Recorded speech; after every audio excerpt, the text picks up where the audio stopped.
This week on WealthTrack, a reassessment of mega-cap tech stocks with leading growth fund manager Margaret Vitrano.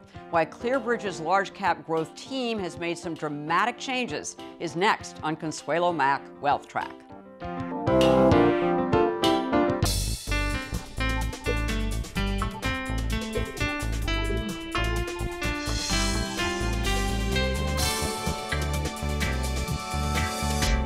Funding provided by ClearBridge Investments, Morgan Le Fay Dreams Foundation, First Eagle Investment Management, ROYCE Investment Partners, Matthews Asia, and Strategas Asset Management. Hello and welcome to this edition of WealthTrack. I'm Consuelo Mack. Call it a high-class problem, or in this case, a bull market problem. What to do with the dominant position mega-cap tech stocks have in most of our stock portfolios. It is a particular challenge for growth fund managers because that's where the growth and performance has been for the last decade.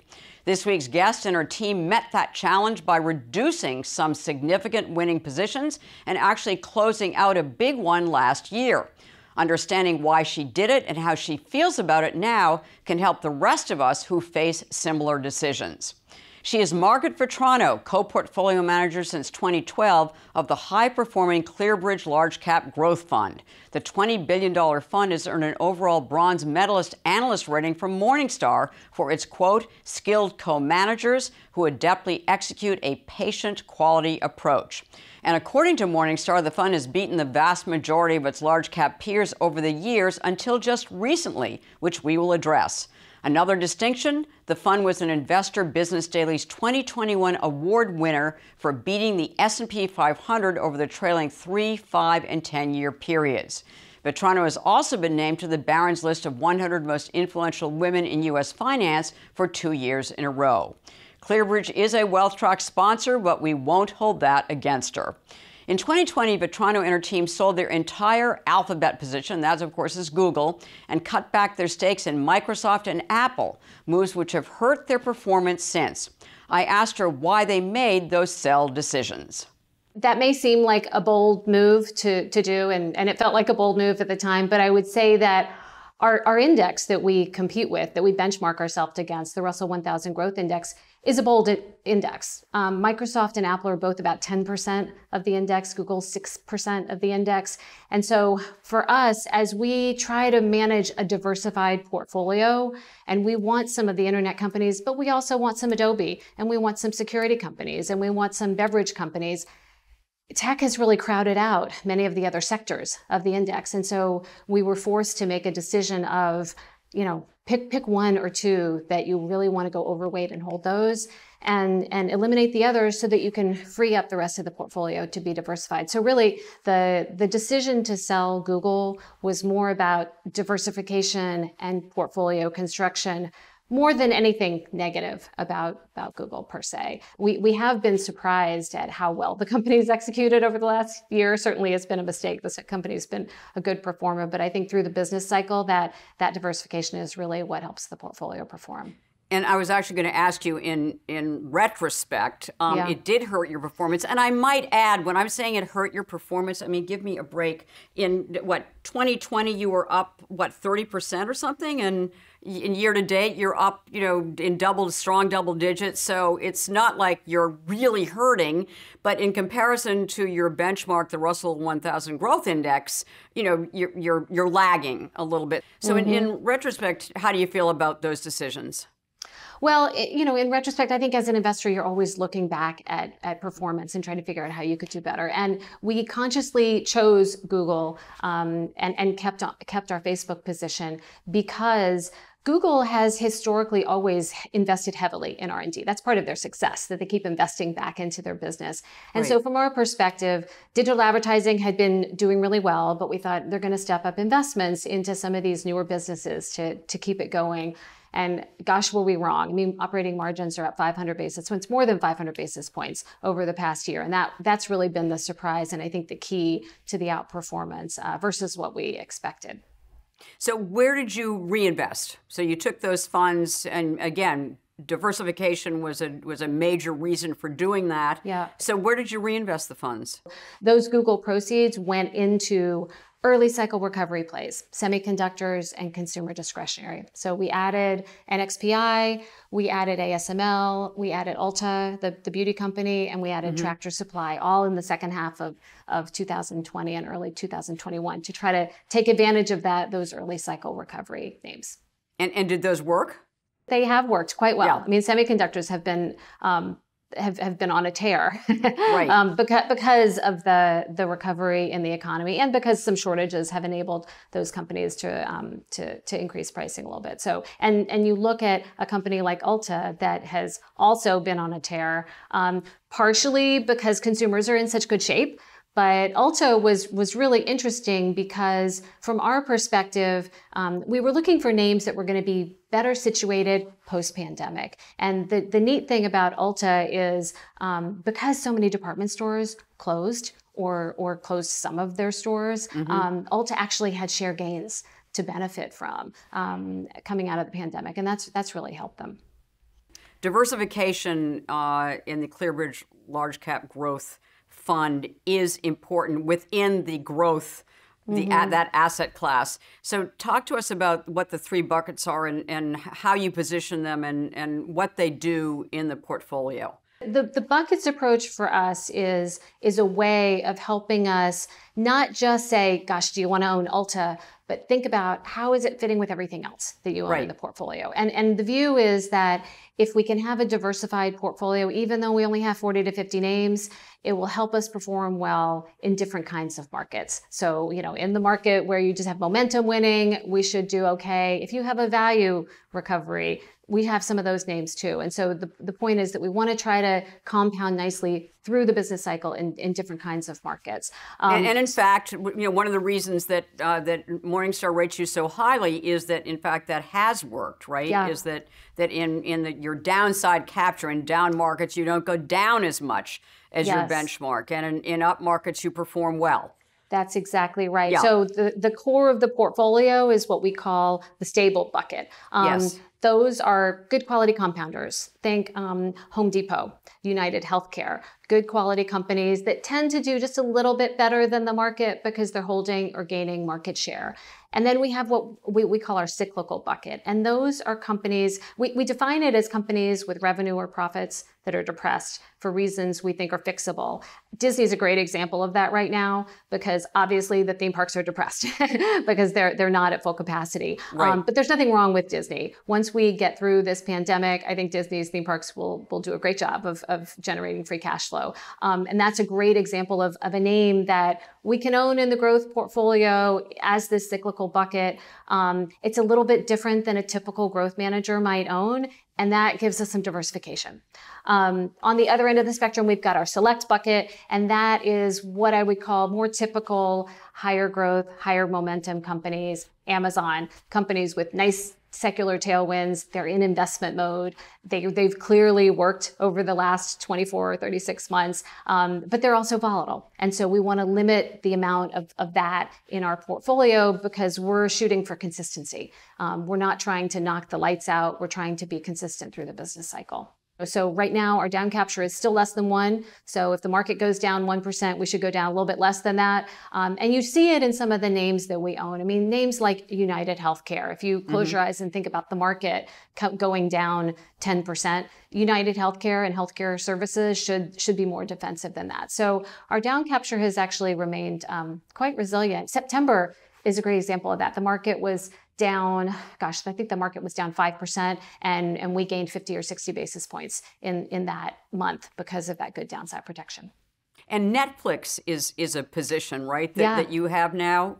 Tell us about what your thinking is on Netflix. Right. So, we've talked about Netflix internally on the large cap growth team for 5 years, and we've never liked this company. And we reversed course over the summer because the company has really improved the fundamentals. I think Netflix has finally become profitable. Firstly, we still think that there's a long runway for growth in streaming video consumption. They're only about 35% penetrated globally. It may seem like everybody in the U.S. has it, but outside the U.S., still a lot of opportunity for new subscribers. And the really neat thing about Netflix, Not that we had any indication that Squid Game was going to be a hit, but they're creating local content, which is much less expensive. And if they can do that successfully, the returns are quite good. So I'm really excited about the improved return profile for this company over the next couple of years. I think it's going to be a good compounder for several years. So which bucket is that in? Is that in select, or is that in the cyclical? Or that one's actually in stable because of the in stable. Because of the consistency of the subscription business. Sometimes we have debates internally about whether does this one belong in stable, does it belong in cyclical? But we generally try to be very consistent in terms of making sure that the names are in the right place. Facebook. Yeah. Meta. Meta. It's going to take me a while before I get used to that. So, what's your thinking about Facebook? I think for all of the mega cap companies, you have to separate the conversation into two parts. Number one is regulatory risk, headline risk, and number two is fundamentals. Because with Facebook, you can't really look at the fundamentals without acknowledging what you're reading in the newspapers and what you think might be the regulatory risk. So just in terms of the recent headlines for Facebook, no question, they don't paint the company in a favorable light. They're really negative, and possibly, I don't think they're balanced, quite honestly, as a journalist, but they're negative. They're quite negative. As we think about these issues, I think they're issues that the company has acknowledged are issues. But when you look at the fact pattern of what they've done to try to address some of these issues, we think they are open to change. They've been asking for regulation for years, because they want to understand the playbook of these decisions, and they want to have guidance on how some of these decisions should be made. They've spent $13 billion. It's hard to fathom, $13 billion on trying to ensure the safety of their ecosystem. They've got 40,000 people looking at content. They've just released a transparency report where they disclose the good and the bad about their platform and what they found. They have an independent oversight board who they go to when they don't know, should this content be, is it freedom of speech? Is it inappropriate? And that independent board will give advice on things like that. So, I do think that there's more work to be done, no question, but I think that they are moving in the right direction. Now, if you look at the fundamentals of the business and the cash flows of the business, it's clearly a good value. The company is going to continue to grow revenue in the teens, and the valuation right now, I think, has a lot of optionality for them for further appreciation from here. So we've continued to hold the position, but I would say we're also continuing to have dialogue with the company about many of these issues and what they could do better. And the switch to Meta, kind of this, what Mark Zuckerberg says that he thinks is kind of the future. Well, too early to tell exactly what it's going to look like and what it could mean in terms of cash flows. They are going to spend quite a bit of it. But, we've also let Google spend quite a bit of money on some of their projects that haven't yet created returns, as we have with Amazon. So, with all of these companies, I think you want them to be investing in future businesses within reason. So it's so new. I think it's going to be several years before we have a great understanding of all of the business outshoots of Meta and what it could mean for the company. What's your advice to us as far as kind of the risk profile of owning these indexes, which are so tech and infotech heavy? Yeah, I think you just have to be very aware. I think it's really easy to consider index funds as less risky.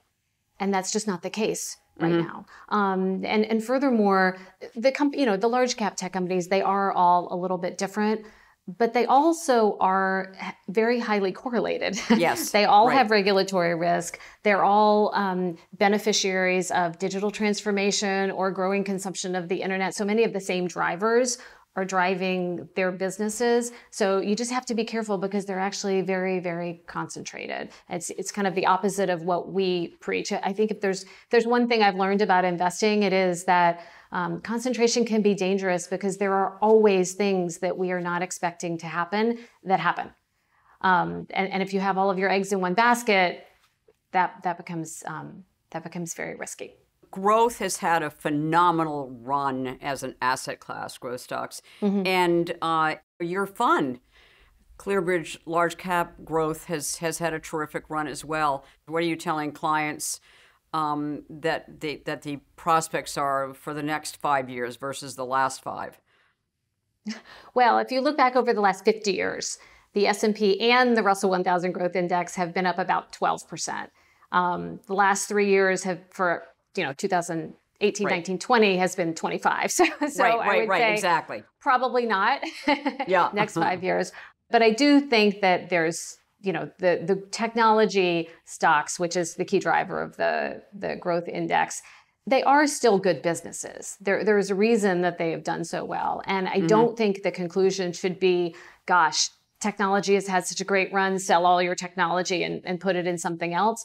Because the reality is that the pandemic, for better or for worse, pulled forward some big trends. And those trends are decade-long trends that will continue. And so, that digital transformation question that companies, it's their top priority right now, is figuring out how do they transform to the cloud and what are the security implications of that. That's continuing. So I think you still want to have some technology, some growth stocks, because they're good businesses. But I do think, especially at this point in the economic cycle where we know we have tapering and interest rate increases on the horizon, you want to have diversification. So I think you need to have some industrials names in your portfolio. You need to have some reopening plays. You need to have things outside of just tech. Tech is kind of where the action's been. So, of course, as most investors, we follow performance. So where are you looking that you are excited about? What areas of tech, for instance, are you excited about that have terrific growth potential? Security is one that I think is really interesting. I mean, cybersecurity or cybersecurity. Well, the security needs of a hybrid workforce are growing exponentially. So I think all sorts of, the fact that everybody is doing their work on their phone and on their computer and in the office mean that there are that many, the number of endpoints we have to protect is exploding. So security is an area that we've been spending quite a bit of time on. Are there companies that are in a leadership position that you own, or? Palo Alto is a company that we own that we think is really interesting because they have both on-premise security and cloud security. Another big trend that's outside of technology is electrification. And it's not just electric vehicles, although that's certainly part of it. In our view, we need to upgrade the infrastructure, the electrical infrastructure of the U.S. and outside the U.S. Right. It's about resiliency. I mean, look at Texas and California, but it's also about, if you really believe Biden's goal of 50% of cars in the U.S. sold being electric vehicles by 2030. We need to upgrade our infrastructure to be able to handle that. Sure, charge them all. Yeah, exactly. So companies like Eaton, they make the power parts that help enable that. I think are really interesting companies. And those, to your point about all the actions in tech right now, Eaton is not a 30% grower. Eaton is a mid-single digit grower. But the beauty of the Eaton business is that I think these mega trends, we'll be talking about them in 2028. They're really long trends that should give us line of sight to this company continuing to grow mid-single digits for years. Another big trend is socially responsible investing, ESG, and I know that ClearBridge really was an early adopter of that kind of approach. So talk to us about how you're applying ESG standards to your growth portfolios. Yeah. I have to give credit where credit's due because our analysts have taken on this role of really being ESG ambassadors. They're experts in their sector on a fundamental basis, but also they've started assessing what are the most important issues for each sector. And so when they engage with companies, they will engage on those critical issues. So, we were talking about Facebook earlier, and clearly data privacy and content and implications of what folks are seeing on social media and how that affects mental health are clearly topical. And so our analyst engages with the company, with Facebook, about what are you doing about these issues? How are you attacking these issues? And so I think it's helped us, have better conversations with the company. We have been doing ESG for years. Right. I think now we're in, I call it ESG 2.0, because we're getting more sophisticated about how we talk to the companies. Instead of just saying, what are you doing to improve? We'll say, okay, well, can you quantify that? What are your goals? How are you going to achieve those? Let's write down that goal so that we can come back to you next year and check your progress on that goal. And that's helping us benchmark companies, one versus the other. It's helping us show company A how they can improve. Here's what a great company is doing. Peter Bourbeau and I, who manage the large cap growth strategy together, we tend to get involved on the compensation discussions because we feel strongly that management teams of companies should not be making outsized profits when shareholders are not making outsized returns. The two should be correlated, and we feel strongly about that. And so we try to give feedback about compensation practices that we think are acceptable and ones where we think there is room for improvement. So that would come under the governance Yes. of the ESG. That's correct. Yeah. And so do you two actually get involved in those discussions with the company's CEOs, for instance? I mean, or how do you do that, and how do those conversations generally go? Absolutely, we do. Sometimes it'll be with the board members who are on the compensation committee. Sometimes it'll be with the management teams themselves. It doesn't matter. I mean, we're trying to be fair, and I think it's our responsibility to think about our shareholders and try to give appropriate feedback. So the dialogues tend to be constructive. It's not uncommon at all for us to give feedback on a certain practice where we see room for improvement. And the following year, the company will come back and say, we took your and other shareholders' advice into consideration, and here's how we've changed a certain practice. So that's a good dialogue to have. People think of tech as being clean.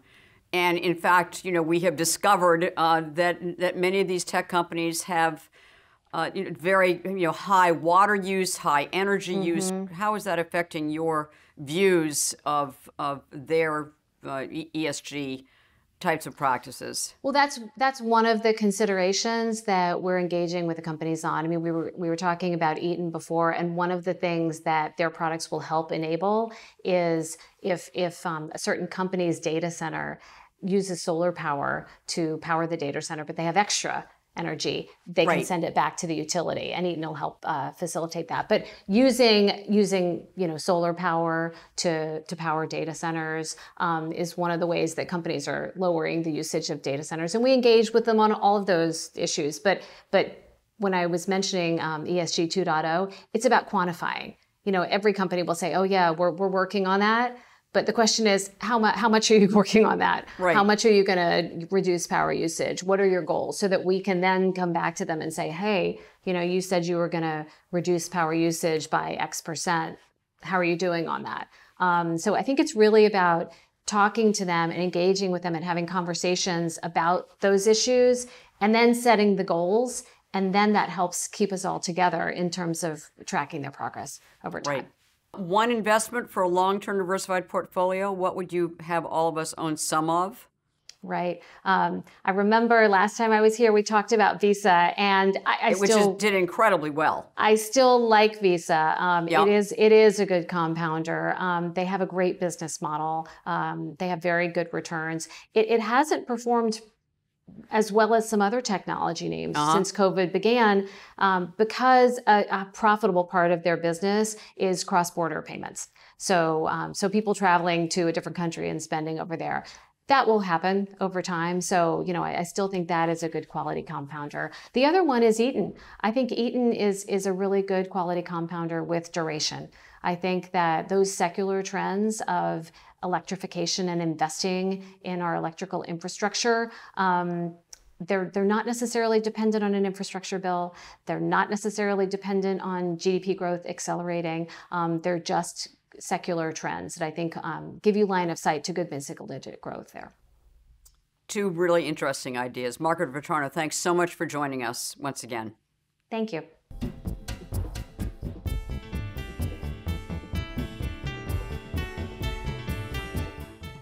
At the close of every Wealth Track, we try to give you one suggestion to help you build and protect your wealth over the long term. This week's action point is reassess your exposure to the mega cap tech stocks. As an individual, you are not hampered by comparisons to any index. You are free to own any stock in any size position that you want.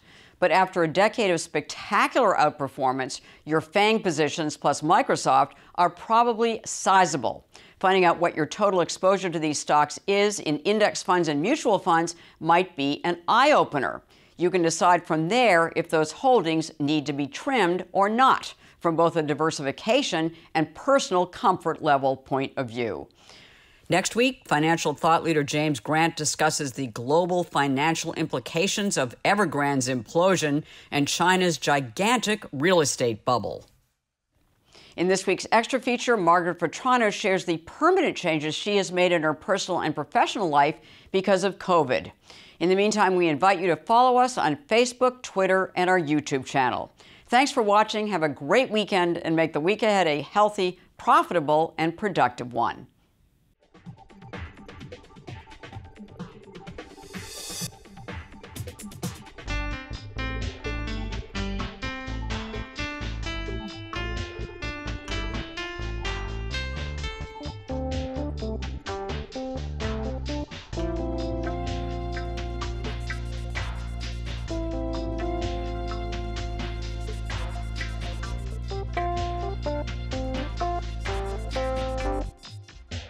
Funding provided by ClearBridge Investments, Morgan Le Fay Dreams Foundation, First Eagle Investment Management, ROYCE Investment Partners, Matthews Asia, and Strategas Asset Management.